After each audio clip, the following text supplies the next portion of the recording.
Greetings. Hi, I'm Dr. Walter Jacobson, a board certified psychiatrist. Okay, so Euripides once said, the man who knows when not to act is wise. This speaks to the general idea of impulsivity. Okay, so people are incredibly impulsive. Someone says something to them that's upsetting, and we're very reactive. We go to a default mode of usually anger, defensiveness, attack, rage, all sorts of things. And oftentimes we say and do things that we wish we hadn't done. We wish we could take back. Oftentimes it's too late. It's this impulsiveness. We get an idea that we think in that moment we think is great. Maybe we are on drugs when we get the idea. Maybe we're not.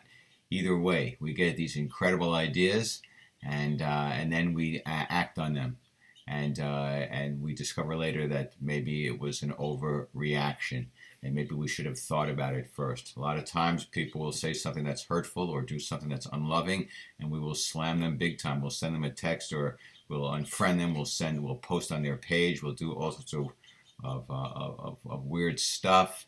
And then later we wish we had taken it back. Oftentimes they will take down the tweet, you'll take down the Facebook post. Impulsivity, it's recklessness, it's thoughtlessness, it's foolishness, it's self-sabotage, it's self-destructive, because you end up saying and doing things that you wouldn't do if you had just taken the time to think, to pause, to think about it, and to perhaps consider other options, other ways of expressing your discontentment, or whatever.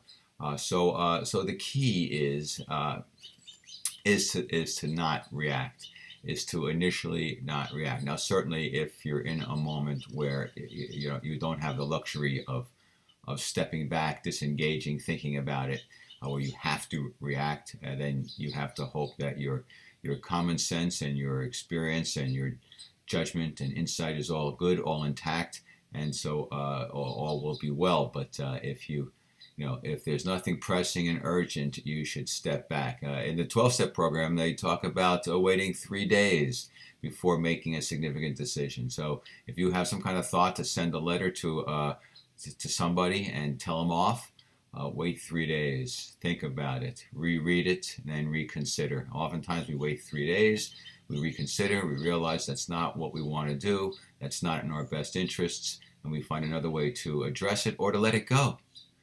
A lot of times it's best to let things go, to not draw the line in the sand and make this like the point you have to make.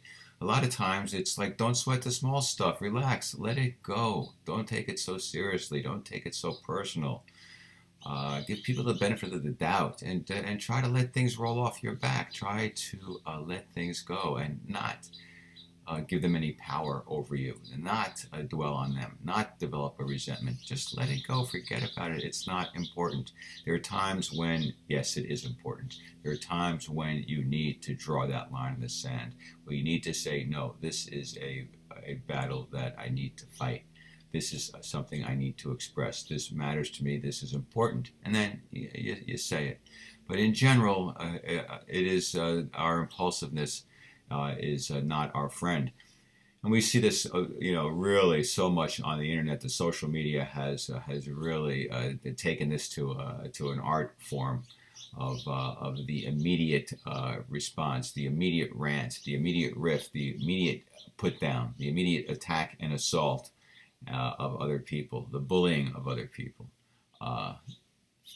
It's pretty crazy. And just in terms of the internet, when I post something that gets negative responses, people don't like what I had to say. I used to write stuff back. I used to respond. I used to comment. We used to have a little dialogue going, but I discovered for the most part, it's a waste of time. Because most people are very polarized and fixed in their opinions, and those people who are going to take the time to screech their indignation on the internet, their perceptions are locked in, their judgments are locked in, and you just spend a lot of time and energy going nowhere, getting yourself more angry, and being frustrated. My position, in case anyone's wondering, I put it out there. I say what I think and feel, and you can say what you think and feel, but I'm not going to engage in battle, because it's that right there. That's usually a battle not worth fighting, and there usually is no winner. Uh,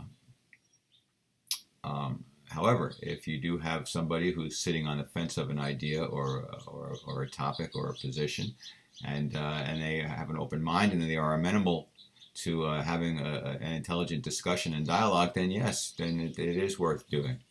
It is worth doing, but you need people with open minds who are willing to look at all the data and not be so fixed and locked into their preconceptions and their prejudices. Uh, you know.